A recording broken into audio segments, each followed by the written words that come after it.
Olá Floripa, olá Brasil, olá mundo, eu estou aqui André Patunas e este é o programa Vida Inteligente, trazendo hoje um tema que eu estou há muito tempo querendo apresentar, porque eu tenho muitos amigos profissionais, claro, todo mundo é profissional, mas principalmente na área médica.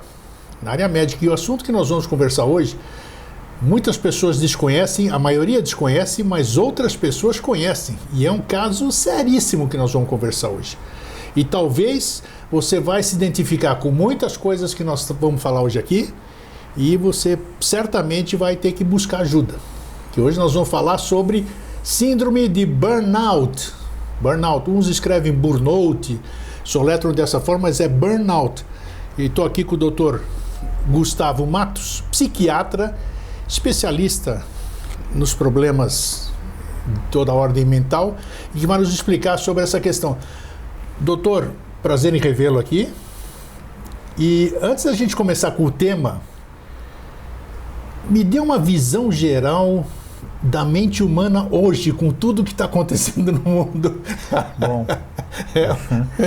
Porque, olha, eu, por exemplo aqui, eu nunca me senti... Eu sou uma pessoa ativa, sou uma pessoa que gosta do que eu faço, mas esse envolvimento nesses últimos tempos com tudo, Brasil e mundo, me deixou estranho, eu me sinto estranho. Eu me sinto como se eu tivesse... E agora? O que eu vou fazer? Parece que a gente perde o rumo, não por questão de política, disputa política, essas coisas. Mas, doutor, o que está acontecendo com o mundo hoje? Bom, inicialmente eu queria saudar os vídeos espectadores e agradecer profundamente a oportunidade de estar falando aqui da coisa Prazer que é nosso. Eu acredito que é a mais importante de todas e que, infelizmente, é uma das questões mais negligenciadas, que é a expectativa da saúde mental. Né? Então, quando você traz esse questionamento a respeito do mundo de hoje, eu acho que isso toca profundamente na minha área, né? Que é a psiquiatria e a psicoterapia, e demanda a crise gravíssima que estamos tendo no contexto da saúde mental. Isso, talvez a gente possa pensar em termos de explicação, e algumas coisas me vêm à mente, né? Eu acho que se a gente for pensar no nível de estimulação que os seres humanos são expostos atualmente, é algo que nunca na história da humanidade aconteceu, né? A gente recebe estímulos contínuos. Eu acho que o mundo digital, a quantidade de informações, a quantidade de situações que a gente tem que processar, né, na atualidade hoje, é algo incomparável, né? A quantidade de informação que a gente tem em um dia, provavelmente há 100 anos atrás a gente não tinha em um ano, enfim. Com certeza. E essa mudança e esse aspecto que nos faz ficar o tempo todo estimulados gera muita insegurança, porque dá uma sensação de que nada é sólido, de que nada é concreto, que as coisas podem mudar rapidamente. Isso gera um estado de ansiedade, de desconforto, de insegurança, de medo, até muitas vezes também reforçado por todos os aspectos também da mídia, no sentido geral, né, que estimula. A informação que recebemos, é um excesso de informação, é um excesso de estimulação que o nosso cérebro não tem, né, não está preparado de forma automática de elaborar, né? A gente fica todo bombardeado de informações. Daí a gente começa a perder o que é prioridade, o que realmente é importante, o que realmente é verdade, o que realmente faz sentido. Isso gera uma crise de alienação em relação ao ser, onde o produto final é sofrimento, né? E por isso que realmente, assim, a questão da saúde mental entra como a saída, a possibilidade de encontrar um caminho no meio desse tipo de turbilhão que nós estamos vivendo na atualidade. O doutor me chamou a atenção no que disse há pouco. O cérebro precisa ser preparado para alguma coisa? Olha, o cérebro é algo que é um órgão maravilhoso, fantástico. Eu acho que, obviamente, eu sou um entusiasta, né, desse aspecto, mas ele é uma ferramenta, e toda ferramenta pode ser usada para o bem ou para o mal. Você pode usar um martelo para bater num prego, ou você pode usar um martelo para bater na cabeça de alguém. De como você vai usar o seu cérebro, como é que você vai usar, como é que você vai poder entender dentro do contexto atual aquilo que vai alimentar o seu cérebro de uma forma saudável, fazendo com que você possa ter uma vivência melhor, uma possibilidade mais tranquila, uma lucidez maior, né? Então, realmente eu acredito sim que o cérebro pode ser preparado no sentido de ter uma condição mais favorável frente aos desafios que nós temos, né? E acho que essa é uma das questões fundamentais, né? Isso é muito interessante, né? Eu tenho falado isso bastante para meus pacientes. As pessoas hoje em dia, elas já têm uma certa noção mais consolidada de que para ter um corpo em forma, você precisa fazer algo a respeito. Então as pessoas sabem que elas precisam fazer uma academia, atividade física, alimentação. Isso já é intuitivo, mas é impressionante que para a saúde mental as pessoas ainda, de alguma forma, na grande maioria, imaginam que isso vai cair do céu. Entendeu? Que isso vai vir de forma automática. E da mesma forma que você tem que preparar teu corpo e fazer boas escolhas e fazer todo um trabalho para fortalecer-se fisicamente, ter saúde física, isso também vale para a saúde mental. Isso não vai vir de forma espontânea. É claro que algumas pessoas nascem com uma capacidade acima da média e já têm esse tipo de perspectiva, né? De uma lucidez, de um entendimento em relação à saúde mental. Mas a grande maioria das pessoas não é dessa forma. Vai ter que trabalhar bastante, vai ter que se esforçar. Só que para poder fazer isso, tem que ter consciência da importância e dedicar tempo e espaço para esse tipo de ação. Falta informação nesse sentido?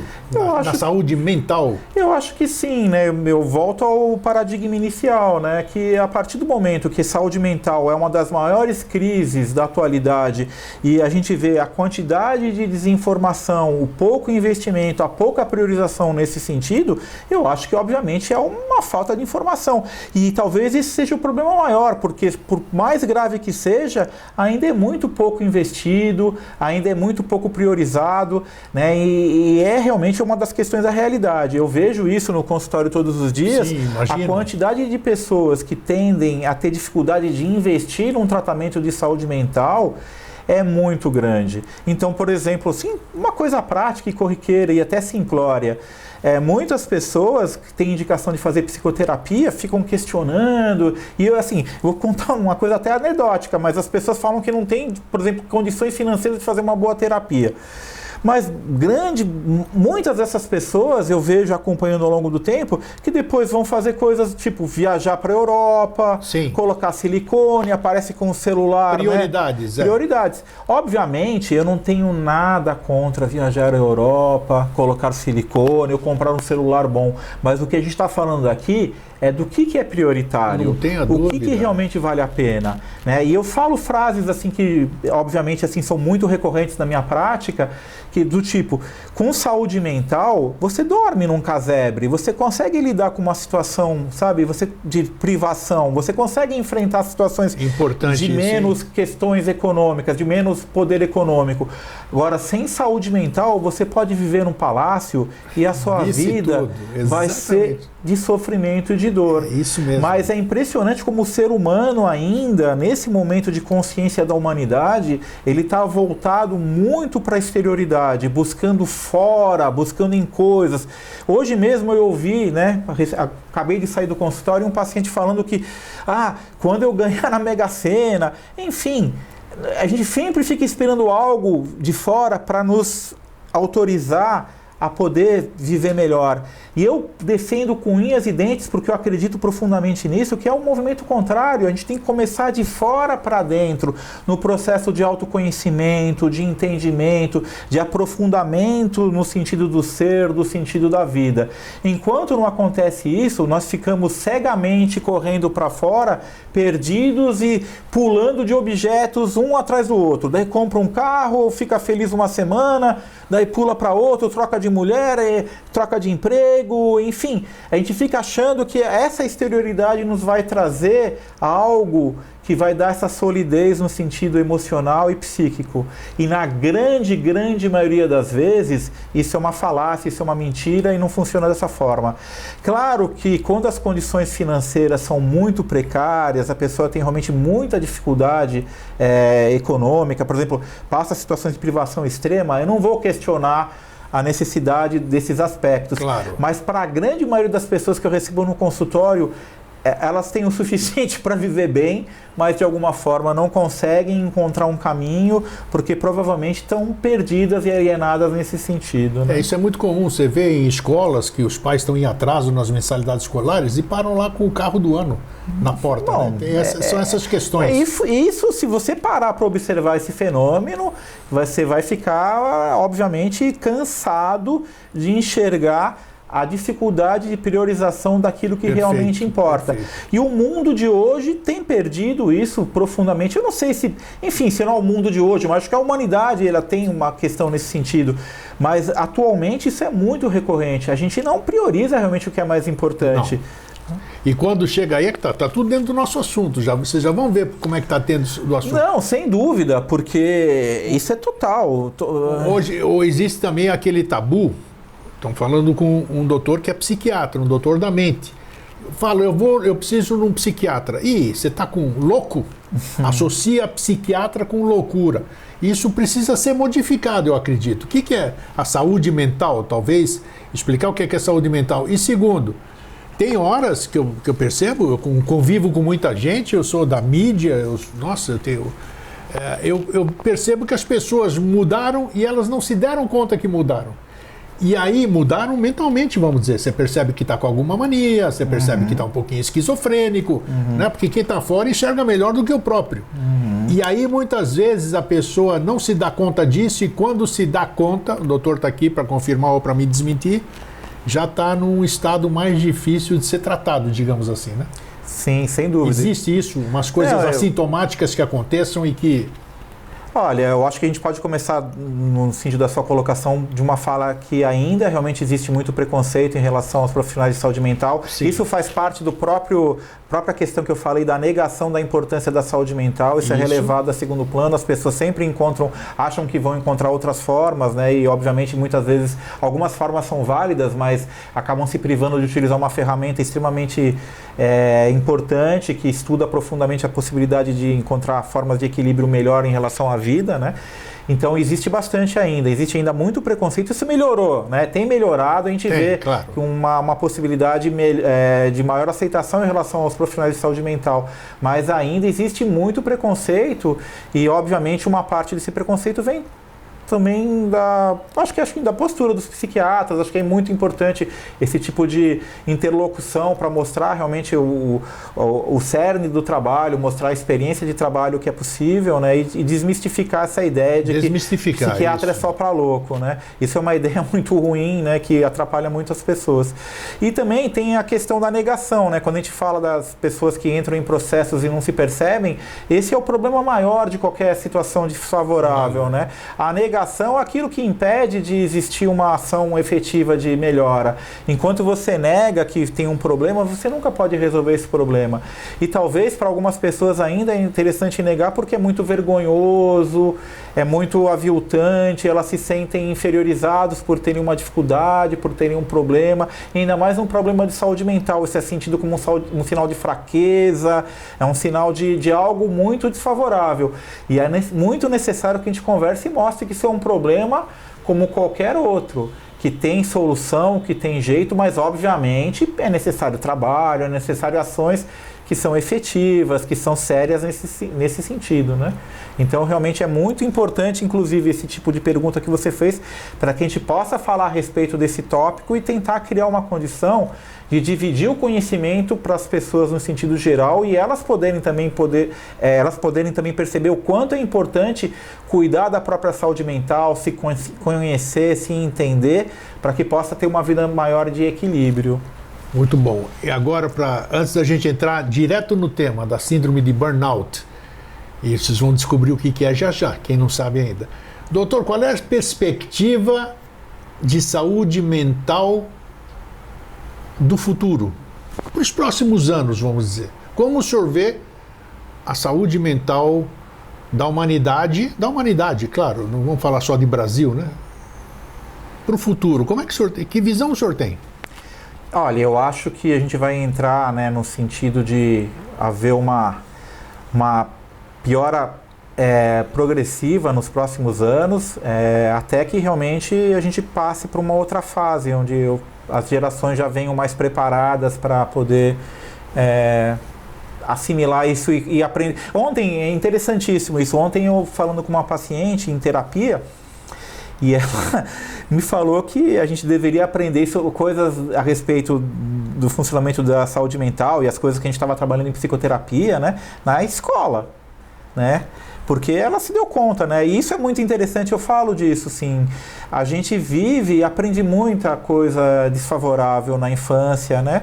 E depois a gente precisa do resto da vida para desfazer isso, né? Então, se a gente tiver possibilidade... E outras coisas que poderiam ser ensinadas para... A gente ainda vive muitas coisas inconscientes em relação ao funcionamento humano, ainda tem muita gente com questões muito obscuras, né? No sentido das criações, daquilo que é passado de valores, e é pelo próprio desconhecimento desse ser, né, que tem um aspecto emocional, um aspecto mental que precisa ser desvendado e cuidado.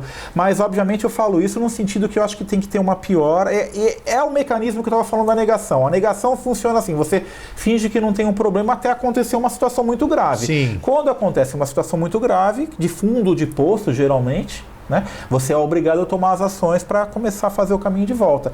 Eu acho que a gente ainda não chegou no final do nosso poço. Né? A gente ainda vai caminhar com perspectivas aí, né, no sentido de muito adoecimento, tanto mental e físico, né? Até porque mental e físico é uma questão também muito importante. Não tem separação, não, né? Tem, exato. É uma coisa só. Exato. Então a gente vai ter uma deterioração até que cada vez maior, pelo sofrimento ser tão grande, a gente vai criando uma priorização do entendimento dessas questões que a gente está tentando começar a pontuar aqui nesse espaço. Então nós estamos falando com um psiquiatra e, pelo que eu posso entender, é o seguinte: se não começarmos a dar atenção para a nossa saúde mental, nós vamos fazer parte desse grupo que vai sofrer no futuro. Não sei se a palavra adequada é sofrer. Que já está sofrendo no presente, isso, né? Enfim... Então, se a gente não se der conta de que temos que dar atenção para a saúde mental, e para a saúde mental não é o tema, é o tema de hoje também, nós já vamos ver aqui para frente, se a gente não der atenção para alguns aspectos, aí é a questão da prioridade. Quando você descobrir, já não tem tempo de reverter o processo, você já teve... É que a gente possa trabalhar no sentido mais lúcido da medicina, que o melhor tratamento é a prevenção. Isso, o melhor tratamento sempre foi a prevenção. Sempre foi a prevenção. Quando você já tem um quadro instaurado, os danos são maiores, às vezes você tem situações que se instauram de forma crônica, o sofrimento é maior. Se a gente puder trabalhar em prevenção, a gente vai ter um cenário muito mais favorável. Só que a gente ainda está muito longe de ter uma perspectiva nesse sentido. Mas se a gente não começar, vai ficar mais difícil ainda, né? Mas acho que a gente está começando, né? Eu acho que, de alguma forma, o próprio movimento, no sentido de que as pessoas estão consumindo mais serviços de saúde mental, estão mais atentas em relação à questão de autoconhecimento. Mas quem procura é porque já está padecendo de algum problema, né? Na grande maioria das vezes, as pessoas já vão quando já tem sintomas, né? Quando a dor, o sofrimento já os desinstaura da inconsciência. Ô, doutor, isso é uma pergunta, pode parecer boba, mas eu posso, por exemplo, consultar um psiquiatra? Eu vou consultar um psiquiatra, eu não tenho nada, eu me sinto bem, vamos dizer, mas como a gente nunca vê o nosso problema, né? Existe isso aqui, o doutor já enfrentou assim, vamos dizer, eu vou falar com um profissional da saúde mental para ele me dizer se eu estou 100% bom de saúde mental. Existe isso ou não? Olha, eu acho... É possível, doutor, você fazer uma anamnese com alguém que vai te solicitar uma coisa assim? Assim, isso que você me falou não é uma realidade, não claro. Lembro de situações de pessoas que procurem nesse sentido, até porque ainda, né, voltando no aspecto do preconceito, as pessoas imaginam um psiquiatra como alguém para situações... Iriam procurar um psicólogo. Ou um psicólogo, enfim. Então, esse tipo de cenário não existe, mas é uma coisa interessante. Eu acho que é importante a gente ver, né, a questão da saúde mental num contexto de... Numa anamnese, você tem perguntas específicas, você tem mecanismos para verificar se quem está na sua frente, aquela pessoa que está na sua frente, ela tem alguma... Eu acho que a gente deficiência mental. A gente pode pensar nesse sentido, no contexto de examinar, né, não só a ausência de doença, mas a questão da qualidade de vida, né? O nível de satisfação que a pessoa tem com a própria vida, a forma como ela está se relacionando com si mesma e com os outros, a forma, já pegando um gancho, né, como ela se relaciona com o trabalho, né, enfim, o funcionamento dela geral, a prestar atenção nesse sentido e ver realmente... É uma visão macro da questão, né? E principalmente tentando entender o real bem-estar, né? O quanto ela consegue ficar... Uma coisa que é muito importante, assim, o quanto que ela consegue ficar bem consigo mesmo, que ela consegue ter momentos onde ela consegue sentar, relaxar, estar em paz, ter esse sentimento de tranquilidade, de bem-estar, de paz, de esperança, de sensação de algo mais profundo no sentido de sentido para a própria vida.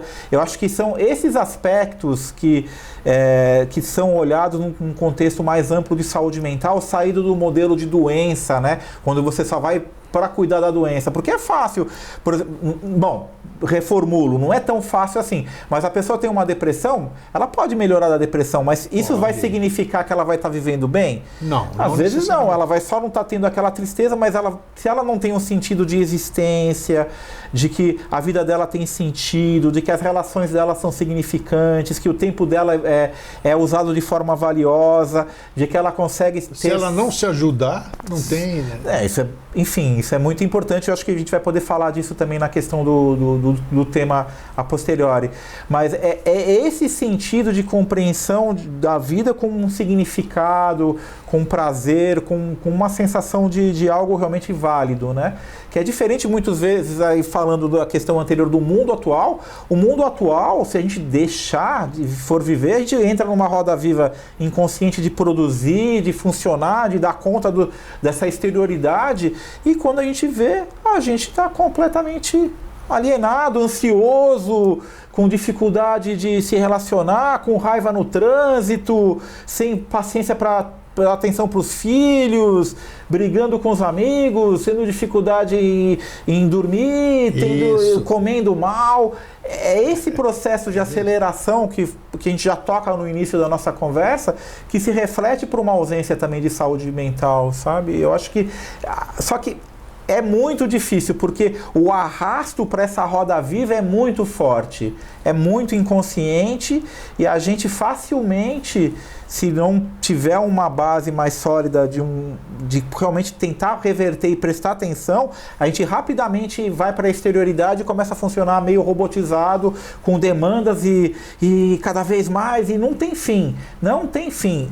É algo que você pode fazer e continuar tendo que fazer, né? Porque o mundo de hoje oferece uma quantidade cada vez maior de possibilidades, estímulos, falsas necessidades, né, que obviamente todo o sistema capitalista tem essa questão do vender, né, e isso também é um bombardeio constante, no sentido de que a gente tenha que consumir, comprar para ser isso, para ser... E a gente não escapa disso facilmente, a gente precisa de muito esforço, e se não tiver esse esforço, a gente vai inconscientemente sendo arrastado, né? As dicas foram dadas todas. Doutor, síndrome, já tivemos uma das mais famosas e que ainda existe hoje, né, que é a tal síndrome do pânico, né? A própria depressão, que é uma doença terrível também, e nós temos visto ultimamente, e muita gente, como eu disse no começo, muita gente me pediu, o Grego aborda esse assunto porque muita gente precisa. Mas que assunto é esse? Eu desconhecia e fui pesquisar. Síndrome de burnout. O doutor vai dizer como é que se soletra aqui no Brasil, né? Burnout significa queimar fora, alguma coisa assim, ele vai explicar, né? O que é essa síndrome de burnout? Bom, o termo é um termo que remete à ideia de consumir-se, né? Queimar-se, né? Eu acho que é uma ideia de extinguir-se, né? Como o fogo que se extingue, né? A si mesmo. E a ideia desse termo, ele reflete um tipo de sofrimento que se localiza principalmente na relação de trabalho, né? Onde o trabalho fica como o fazedor, né, o motivo principal de um sofrimento muito grande, onde a pessoa começa a ter um desgaste progressivo, onde ela começa a apresentar um desconforto maior, onde ela começa a ter sintomas de ansiedade, sintomas depressivos, alterações de sono. Ela pode ter muitas vezes, assim, por conta da sobrecarga, do estresse contínuo do trabalho, ela começa a adoecer, né? E isso está muito ligado com a questão anterior que a gente falou, né? E obviamente tudo se toca, né? Porque é uma ideia onde a pessoa se perde de si mesma em relação ao trabalho. Ela começa a priorizar cada vez mais as demandas de trabalho e esquece que tem uma coisa mais importante que o trabalho, que é o próprio ser. E a partir do momento que se perde isso, ela realmente começa a manifestar um sofrimento cada vez maior, que pode se manifestar desde questões físicas, problemas gastrointestinais, doenças, né, enfim, recorrentes, infecções. É muito comum, né, quando a gente tem estresse crônico, a gente ter gripes de repetição, mulheres terem candidias de repetição, enxaqueca, enfim, problemas de pele, alergias, enfim. Aí, obviamente, cada organismo vai manifestar no seu órgão de choque, no seu órgão mais específico, mas vai mais ter sensível, mais sensível, sim, muito bem colocado. E ao mesmo tempo que tem essas manifestações físicas, tem as manifestações mentais, onde a pessoa começa a ter uma irritabilidade maior, uma relação do trabalho que, obviamente, anteriormente podia ter prazer e motivação, começa a se tornar algo pesado, a pessoa já vai trabalhar com uma sensação de peso, de desconforto, ela começa a ficar irritada no trabalho, também muitas vezes há uma perda cognitiva, né? Ela começa a ter dificuldades com atenção, memória e concentração, né? E por conta dessa sobrecarga, ela não consegue render mais o que ela rendia, ela começa a ter problemas interpessoais no trabalho, no sentido de estar menos tolerante. Isso também se reflete com a família também, porque daí muitas vezes o estresse do trabalho leva para casa. Ela leva para casa e é muito mais fácil descarregar nas pessoas que você tem em casa, porque elas te toleram mais do que descarregar nos pares do trabalho. Então, ela vai ficar mais agressiva com a esposa, com os filhos. Enfim, vai tendo um deterioramento no sentido da saúde como um todo em relação específica ao trabalho.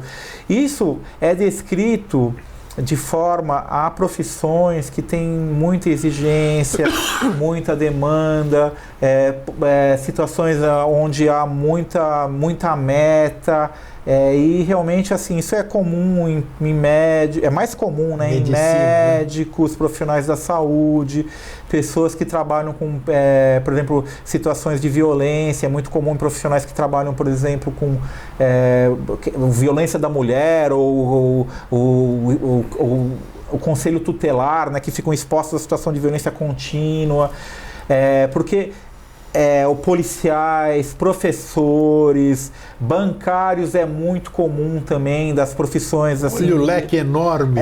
Enfim, qualquer profissão hoje que tiver necessidade de alta performance, por um lado, e por outro lado também não o reconhecimento do valor do trabalho, né? Eu acho que pode gerar esse tipo de perspectiva. E eu só queria fazer um apontamento que é uma coisa que eu acho muito importante, né? Quando se descreve a síndrome de burnout, a gente tenta exteriorizar a ideia da causa do sofrimento em relação ao trabalho. E isso realmente é uma realidade. Existe essa perspectiva do trabalho trazendo adoecimento. Mas eu gosto muito, eu prefiro trabalhar no contexto de mostrar que o trabalho é um fator, mas o mais importante é a pessoa que entra nesse processo do trabalho e não entende os limites no sentido do seu bem-estar.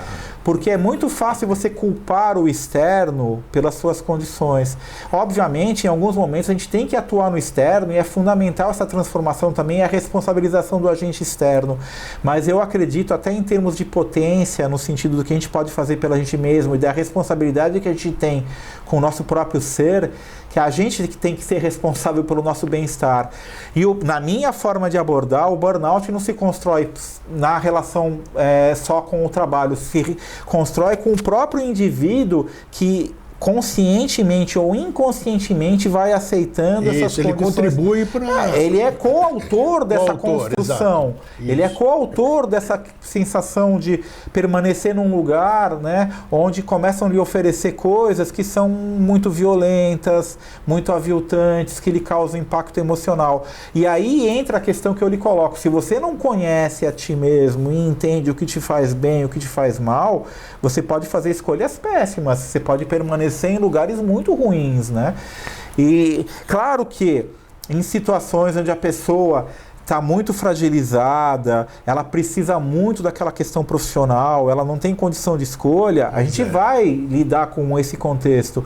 Mas ao mesmo tempo que se lida com esse contexto da responsabilidade externa, é muito importante que a pessoa também, percebendo essa perspectiva, ela comece a construir um caminho para fora daquela estrutura, para que talvez, se não agora, em algum momento ela consiga romper com aquele trabalho que lhe causa tanto sofrimento, tanta dor, né?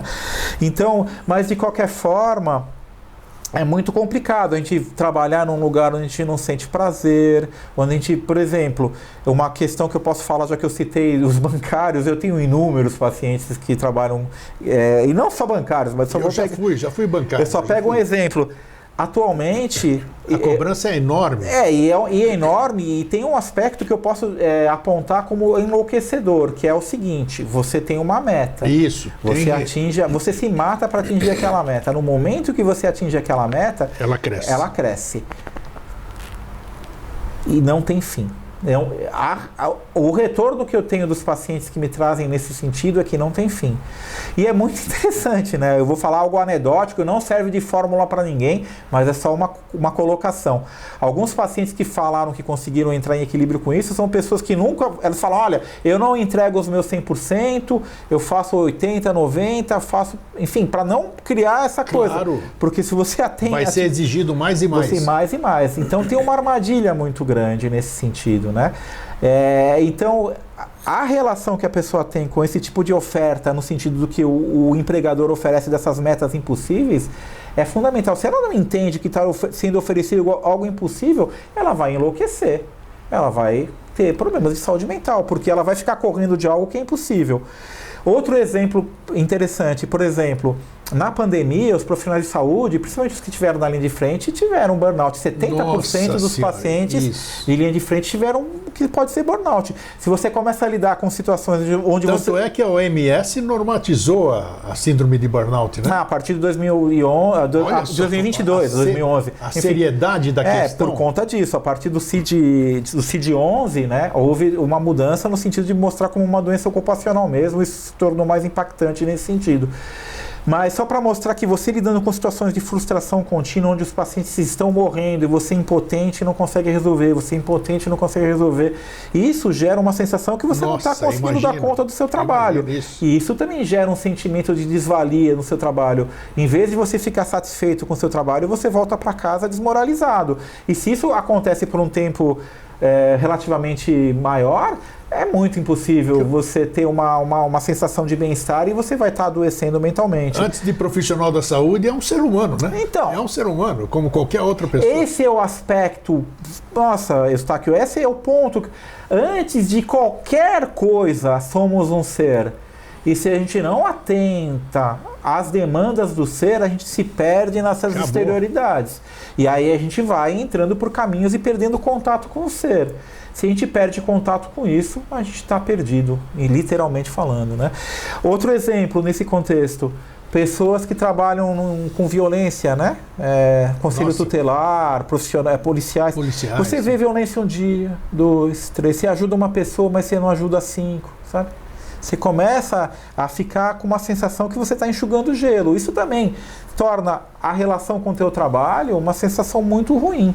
E aí aquela coisa, a pessoa começa a estabelecer uma relação com o trabalho, ela cria uma condição econômica frente a isso, ela faz muitas situações de dívida, né? Ela estrutura a própria vida. E aí ela começa a ficar dependente daquele dinheiro, daí ela fica com a sensação que ela não pode largar aquilo, fica preso numa armadilha e começa a realmente ficar num estado de ansiedade muito grande.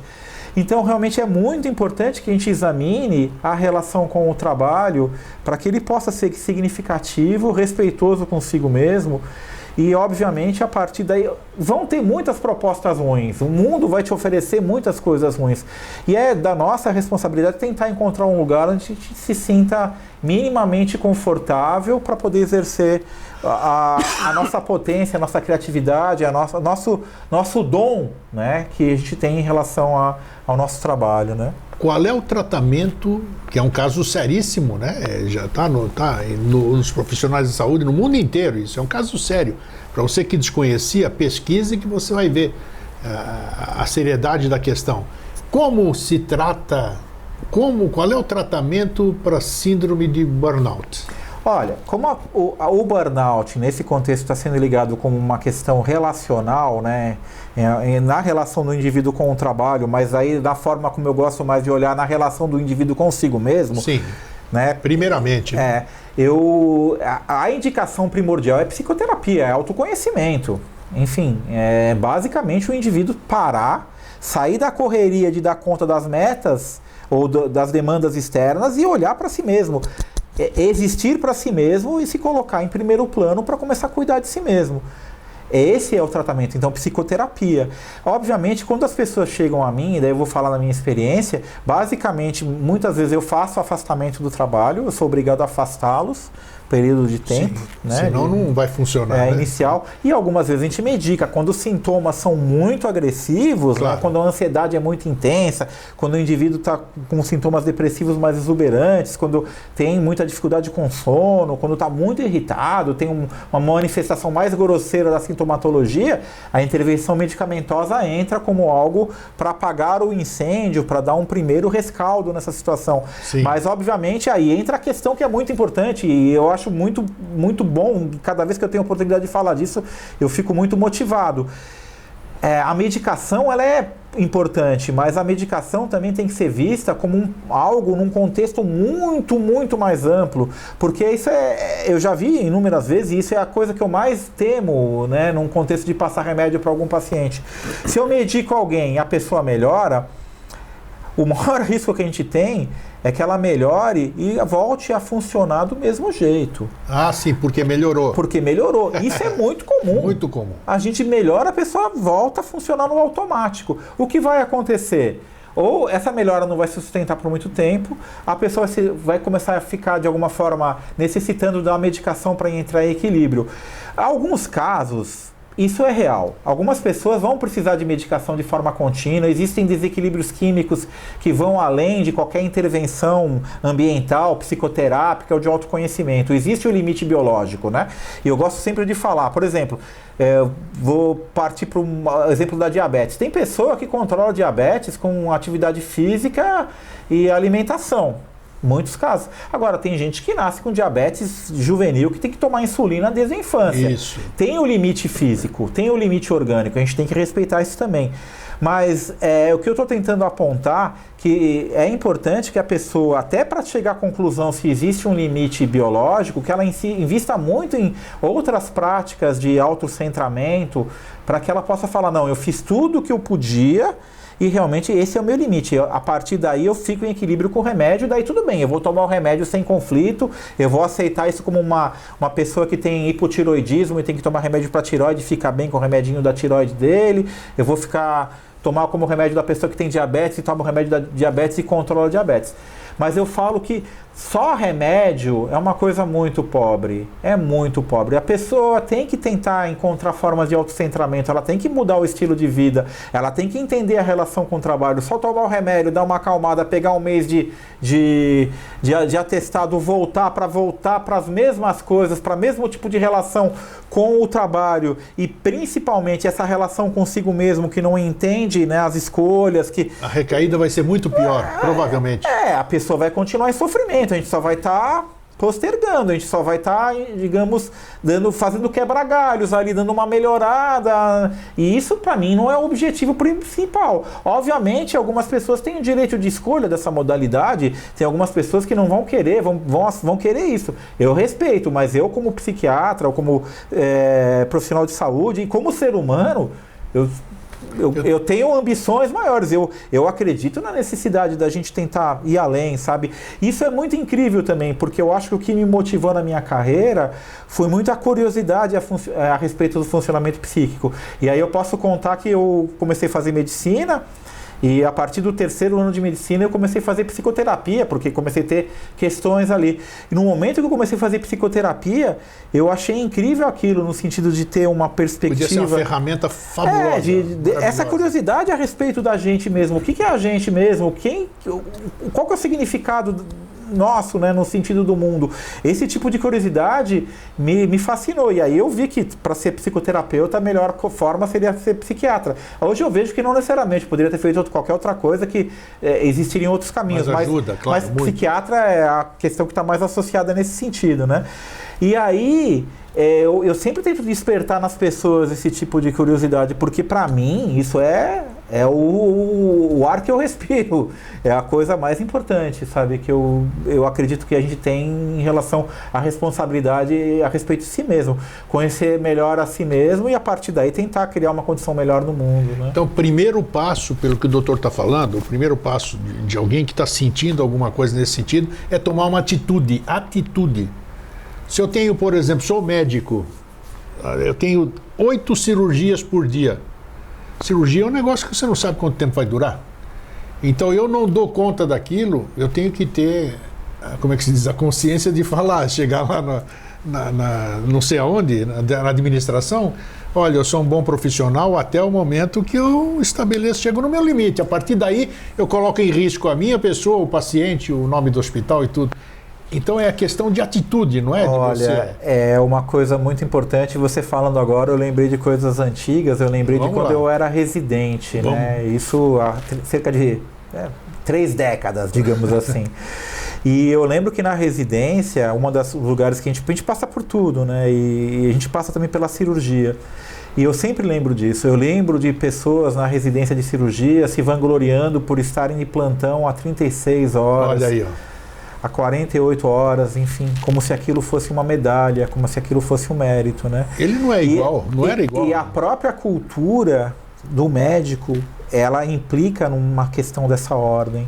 Isso ainda, infelizmente, faz parte do contexto desse sentido da identidade médica, só que isso é uma loucura, né? Agora, revendo e podendo ter a lucidez, né, com todo meu percurso, eu percebo que isso é completamente absurdo, né? E obviamente e isso é muito comum, é mais comum nessas profissões de maior impacto, como cirurgias, enfim. Eu acho que os cirurgiões, eles têm uma perspectiva nesse contexto mesmo, talvez maior do que isso, outros médicos também, né? Mas é uma coisa cultural que tem a ver com uma ideia muito desfavorável, né? De que são super-homens, né? E que isso é uma questão é um sinal de força, é um sinal de competência, né? E aí, mais uma vez eu volto, a gente tem que entender o próprio limite, a gente não precisa ser valorizado por ser super-homem, a gente tem que ser valorizado por ser, né? Por poder estar bem consigo mesmo, né? E obviamente a gente vai ter que entender o que gratifica essa situação, se é uma questão realmente desse aspecto que eu falei, de se sentir super poderoso, fazendo tanto, se são as próprias questões econômicas, que como eu falo, você pode ganhar X, mas você pode se sentir pobre precisando ganhar 2X, daí você chega no 2X e sempre tem você pode querer uma Land Rover, mas aí quando você compra uma Land Rover você pode querer um barco, quando você compra um barco você pode querer um helicóptero, enfim. Isso não tem fim, pode não ter fim. E não tem fim mesmo. Se você não tiver um entendimento do sentido disso, você pode sempre ficar aprisionado a alguma coisa que te obriga a produzir. Mas na estrutura médica isso é muito comum. Outro caso que não, nesse sentido, pacientes que lidam com pessoas terminais ou pessoas que vão morrer, esse intuito que tentar salvar vidas o tempo todo, obviamente... Apesar de dizer que você não pode ter envolvimento, é inegável, você não consegue ter um desligamento. Então, não consegue.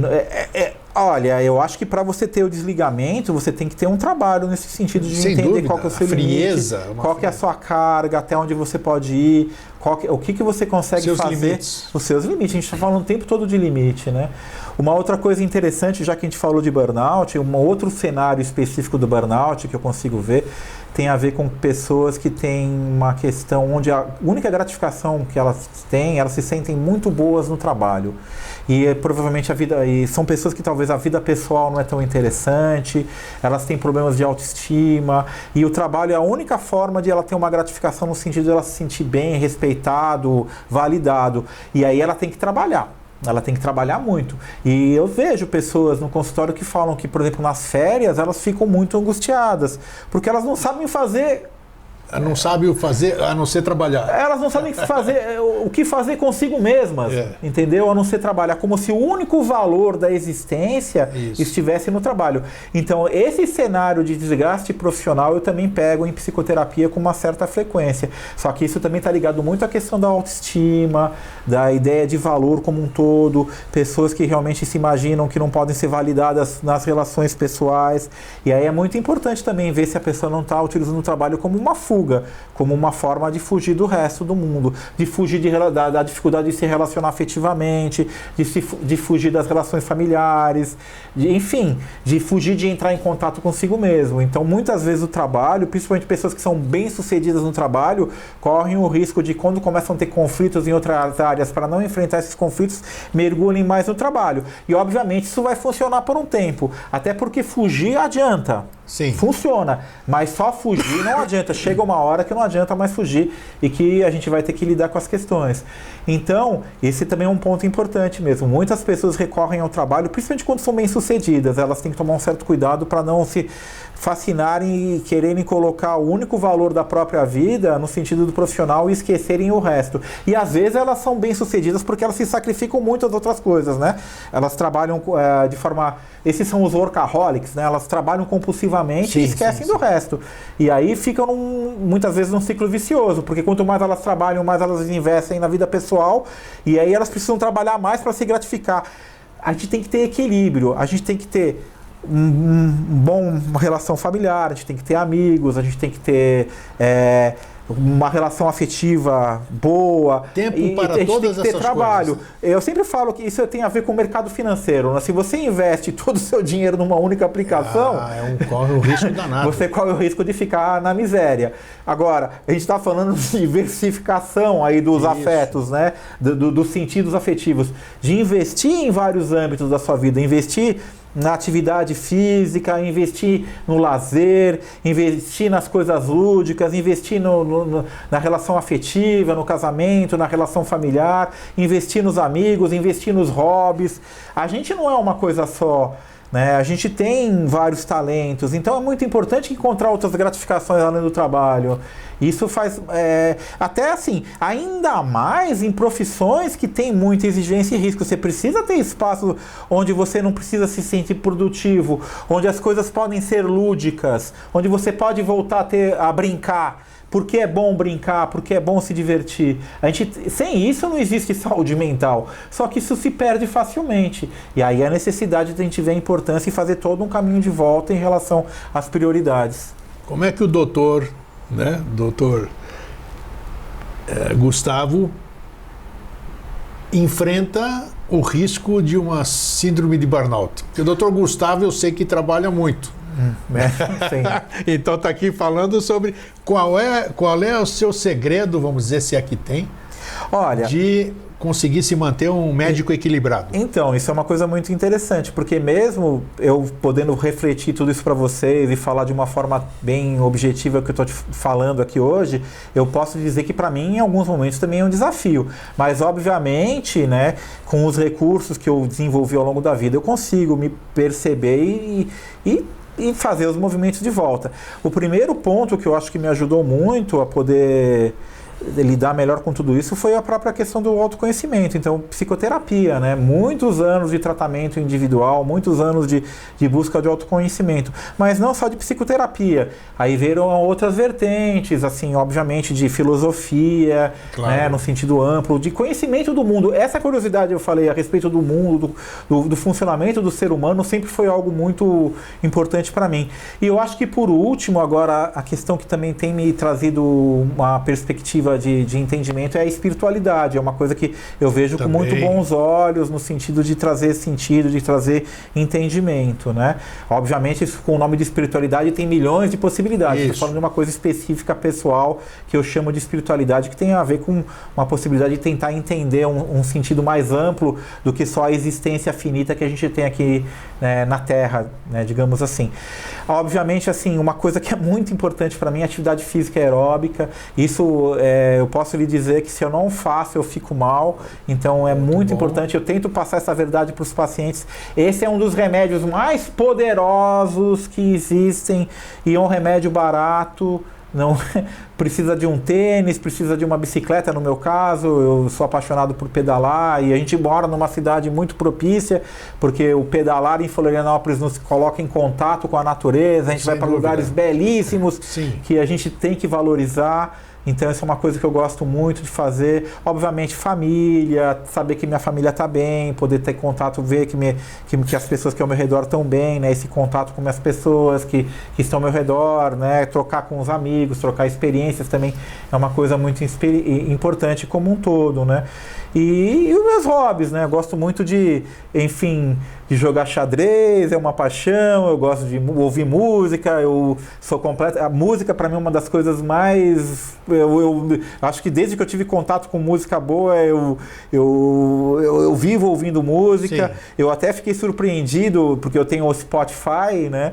E eu agora vou falar uma coisa que me deu um certo orgulho. Eu recebi o relatório do Spotify, eu estou nos 97% das pessoas que ouviu mais música ao longo desse ano. E, enfim, isso me mostrou o papel da música também, o quanto ela me faz bem. Música, para mim, também é uma coisa muito importante, né?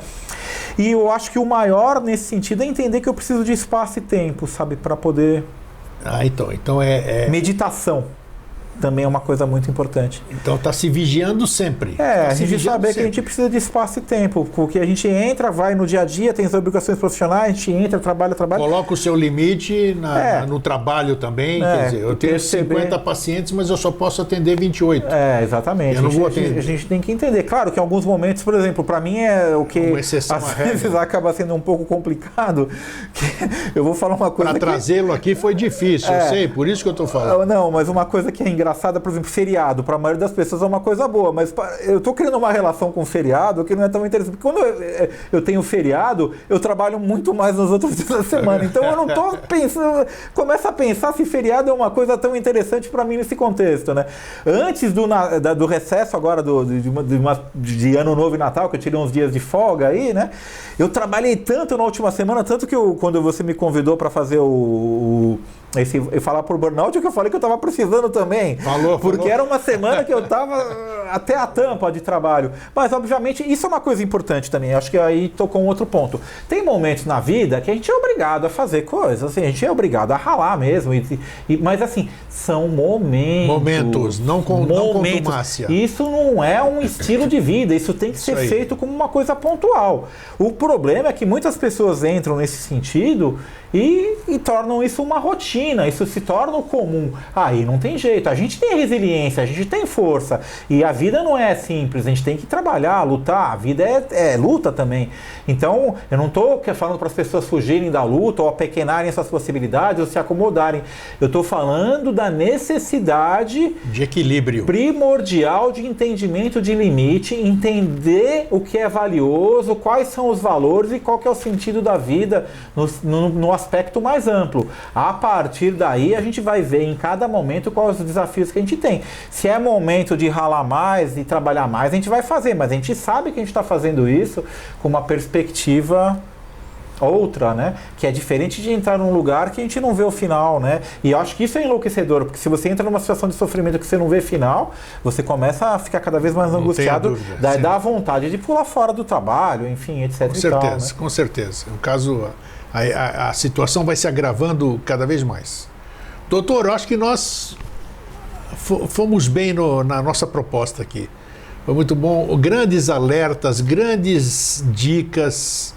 Então agora cada um avalie-se, perceba como está a sua vida, o que você está fazendo, onde você está se excedendo, se esses excessos estão lhe trazendo uma possível síndrome de burnout, que você acabou de conhecer hoje. Então, Qual é a recomendação final, doutor, para quem está nos assistindo e que possa... bom, acho que nós falamos tudo aqui, mas qual seria... Não, então, eu ia...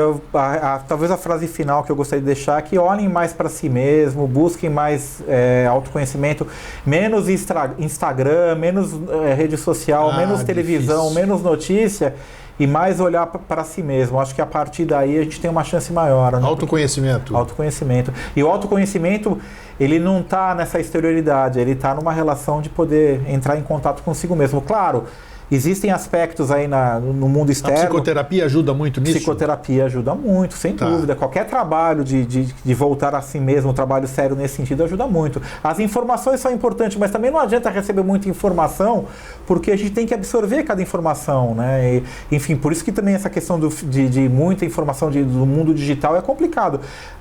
O tempo de processar as informações, ele é longo. E aí não adianta você receber informação um dia, outro. A gente precisa maturar essas informações. Isso é um tempo psíquico que tem que ser respeitado.